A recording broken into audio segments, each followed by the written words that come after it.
Hello everyone, my name is Sensei David, and today we are going to be starting a new series that I'm doing with Code Ninjas Norwood, where we are going to be creating a Beginner Minecraft Redstone tutorial. These tutorials are meant to teach people who have never ever tried to create their own redstone contraptions before. These are going to be a set of tutorials where we will help people who want to learn how to do redstone, to learn all the basics. And by the end of this series, everyone should be able to learn most of the stuff inside this redstone tab, and will be able to start creating their own contraptions rather than just, say, copying something off of YouTube. The goal of the video today is to show you the basics on how redstone dust works, how you can power blocks, and how redstone torches work.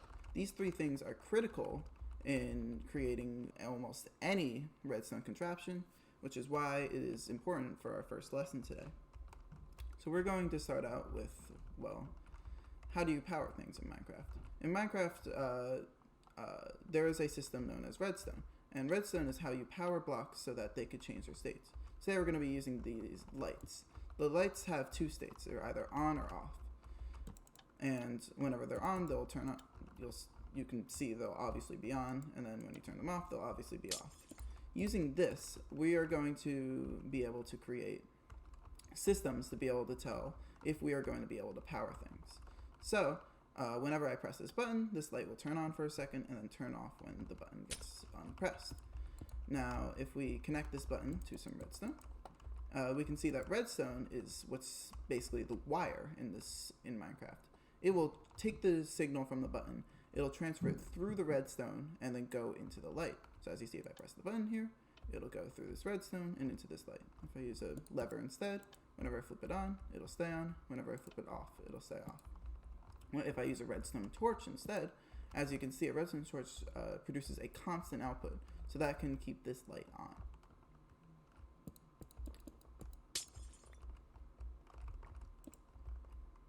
Now, the wiring, or redstone, does have its limitations. As you can see, if I replace this with a lever here, when it starts out getting a signal, it'll have this very strong signal, and it'll slowly taper off over time. The truth is that redstone can only transfer its signal a total of 15 blocks. So this is, so it'll go 1, 2, 3, etc., all the way up to this final one where you can see it's barely on. This is block number 15, and then this is 16. And as you see, it does not turn on the lamp. So even if it just has that little bit of signal, it still will be able to turn on that lamp. It just needs something. Without that something, it will not work. This limitation has many ways that it can be bypassed, mainly with the repeater. But the repeater, we're going to be going over more next episode, as it has a lot of different things that it's used for. But for now, its most basic use is that it will be able to extend a redstone output. So as you can see, this is definitely more than 15 blocks away. But if I flip this button, as you can see, the lamp turns on and then turns back off.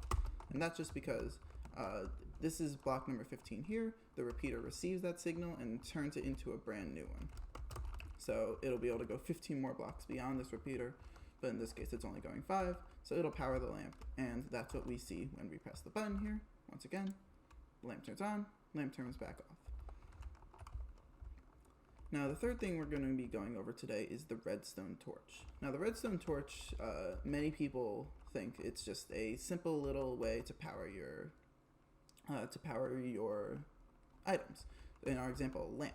And it does have that use. It is a very easy way to just keep something powered. So if you want like a lamp to be on all the time in your house, then a redstone torch is a good way to do that. But redstone torch actually has much bigger functionality than just that.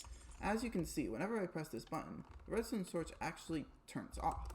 So this means that even though that there's a redstone torch under this light, whenever I press this button, the light actually turns off because the redstone turns off. And once the redstone turns off, it means that this light is getting no signal. And then the opposite happens when the button unpresses. This means that redstone torches are actually a great way to flip a signal. So for example, say you want to create a system so that when a player steps on this pressure plate, if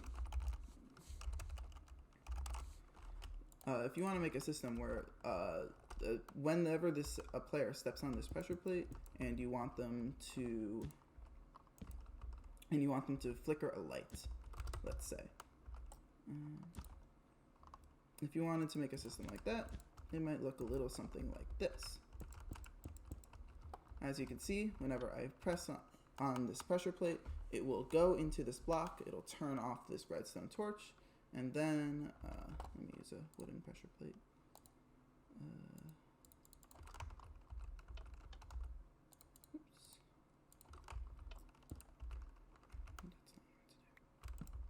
And then, so I just did that to keep the pressure plate on. And then the redstone torch will turn off, which will turn off the signal and will turn off the light. And then once this gets off the pressure plate, then the opposite will happen. The torch will turn on, which will turn on this redstone line here, which will turn on the lamp. The next thing we're going to be going over is pressure plates. Now, unlike buttons, which are pretty much the same, pressure plates are actually slightly different. There are 3 types of pressure plates in Minecraft.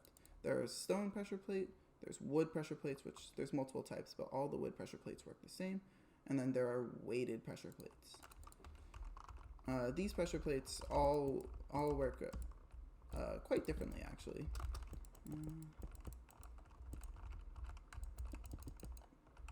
So first up is the stone pressure plate. The stone pressure plate only works when there is either a player or some other mob on it. So if I spawn like a sheep here, for example, you will see that it will actually turn on this pressure plate. But what will not turn on this pressure plate is an item. So if I throw this redstone dust on here, as you can see, oops, I missed the pressure plate. As you can see, it's not, yeah, right there, perfect. It's not turning on this pressure plate. A wooden pressure plate works fairly similar. As you can see, when we have a sheep on it, it will turn on the pressure plate. When I'm on it, it'll turn on the pressure plate. But it also has the additional feature where if you have an item on it, like this wool here, it will also, well, yeah, you see, it will also turn on the pressure plate, which will keep it on.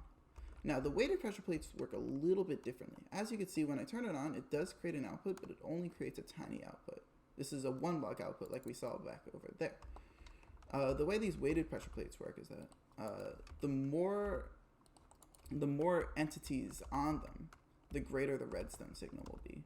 So let's say we have 1, 2, and we spawn in like a sheep, maybe another sheep. As you can see, well, the sheep kind of ran away. We trap the sheep in here, and then we spawn some sheep. As you can see, the signal is becoming greater with every single sheep I put on here. And then I can keep putting on sheep. So if, for example, you wanted to make a mob farm, and you wanted so that when it gets to a certain number of mobs, it will do something, I don't know, say like put in some lava there or something like that. Then you could wait until the weighted pressure plate gets to like, say here, and then it can, I don't know, like go into a torch, which will go into, I don't know, something. Weighted pressure plates are just a great way to control how many of an entity are on something, are on like a block, for example, until something happens. So let's get rid of all of these sheep, and then let's go over our next thing, which are buttons. Now, buttons are pretty simple. They will just turn on for a temporary amount of time, and it's not much more than that, but there is a slight difference between the wood buttons and the stone buttons. The slight difference only comes to with a bow, actually.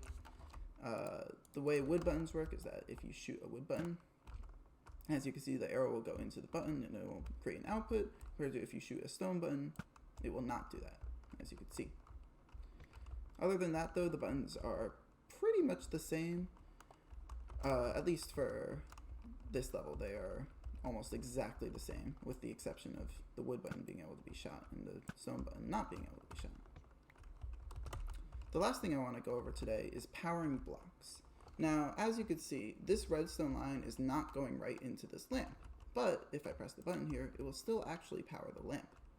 This is because this redstone is powering this block. Now this block doesn't do anything when it's powered. It's just a wool block.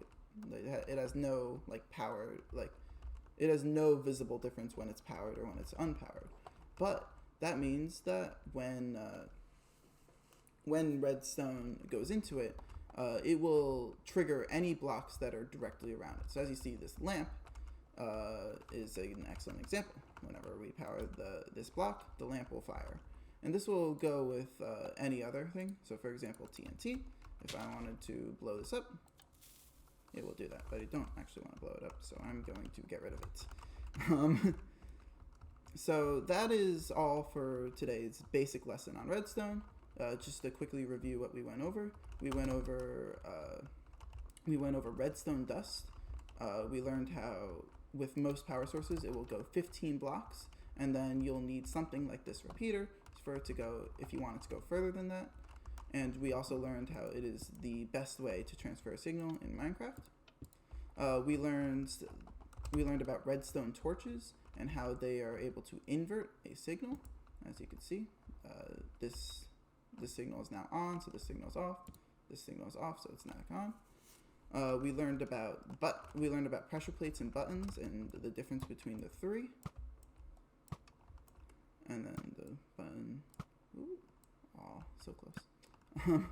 And then the last thing we learned about is powering blocks, which is ways that you could transfer power without having your ugly wiring going everywhere.